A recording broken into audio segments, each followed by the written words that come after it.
উপকরণ লাগছে 1 চামচ পাতিলেবুর রস, ছোট চামচের 1 চামচ হলুদ,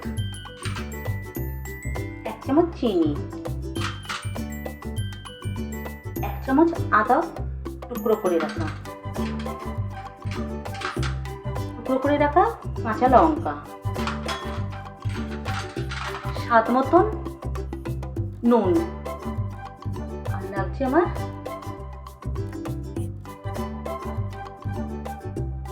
হিং, ছোট চামচের 1 চামচের মতন। আমি সামান্য জল দিয়ে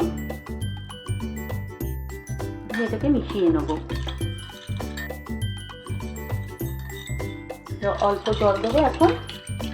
আবার আমি বেসনটাকে দিয়ে লাগলে জল দেবো। আমি 1 বাটি বেসন আগে আমি একটা ছাঁকনিতে চেলে রেখে নিয়েছিলাম। সবসময় বেসনটাকে আপনারা চেলে নেবেন, তাহলে ভালো হবে।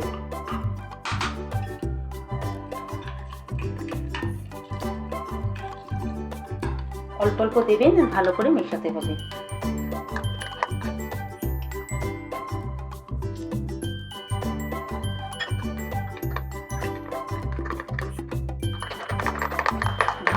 যত ভালো করে বেসন ফেটাবেন তত ভালো ঢোকলা হবে।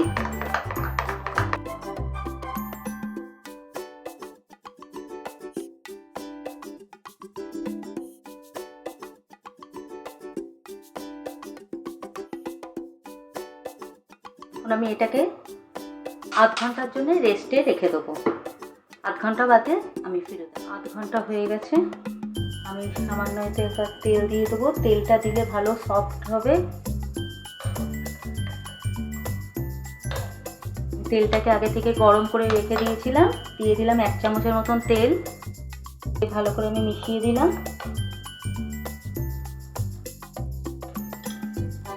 যে পাত্রটার মধ্যে বানাবো ওতে আমি 1 চামচ তেল দিয়ে ব্রাশ করে রেখে দিয়েছি।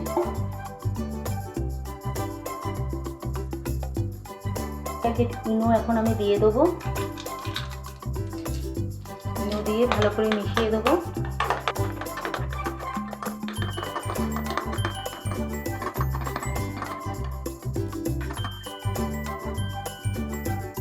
আমি এতে ঢেলে দেবো।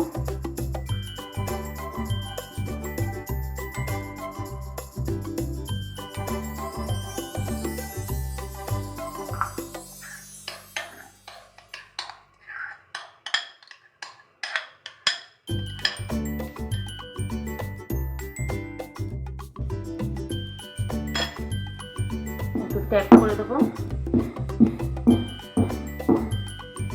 গরম জল কড়াই বসিয়ে দিয়েছি স্ট্যান্ড দিয়ে একটা। এখন আমি ঢেকে দেবো। 15 মিনিট হাই হিটে দেবো।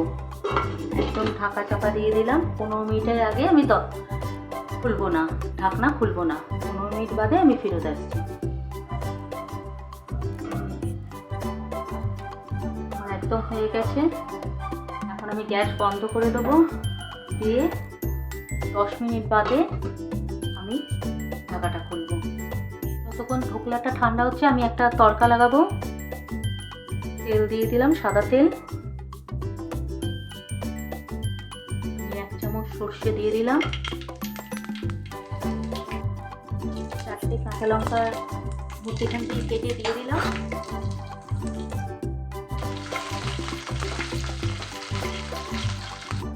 তিনটা কারি পাতা দিয়ে দিলাম।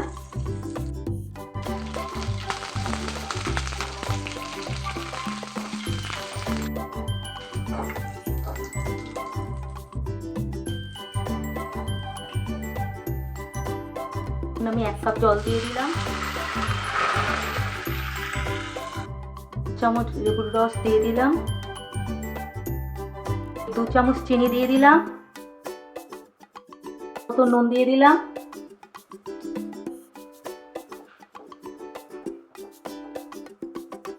এটা ততক্ষণ ফুটুক, আমরা ততক্ষণ ঢোকলাটাকে বের করে নিচ্ছি।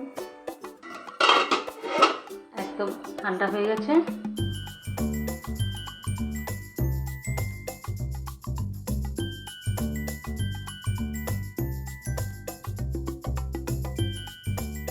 বুঝলেন কতটা সফট হয়েছে।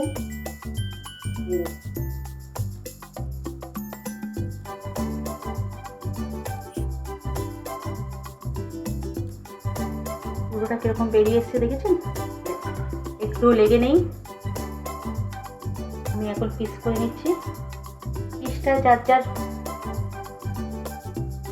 মতন শেষে পিস করবেন, আমি এরকমই পিস আমাদের পছন্দ করি।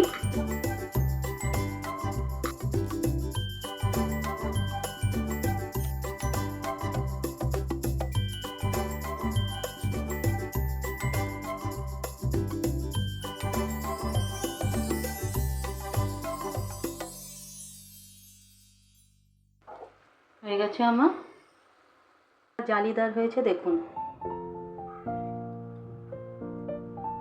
একদম নরম।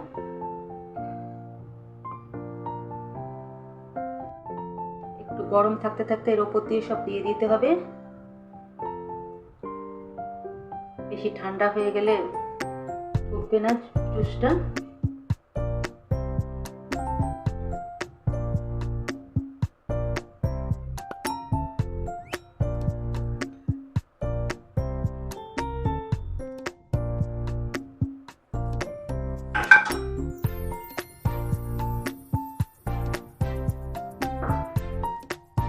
নারকেল দিয়ে দিতে হবে, নারকেল কুড়া দিলে খেতে ভালো লাগে, দেখতেও ভালো লাগে, খেতেও ভালো লাগে। আপনারা এটা একবার বাড়িতে বানিয়ে খেয়ে দেখবেন। যদি আমার ঢোকলা বানাবার রেসিপিটা আপনাদের ভালো লাগে, লাইক কমেন্ট শেয়ার করবেন। আপনাদের কাছে অনুরোধ রইল আমার চ্যানেলটিকে সাবস্ক্রাইব করে দেবেন। আজকের মতন এতটুকুই, টাটা বন্ধুরা।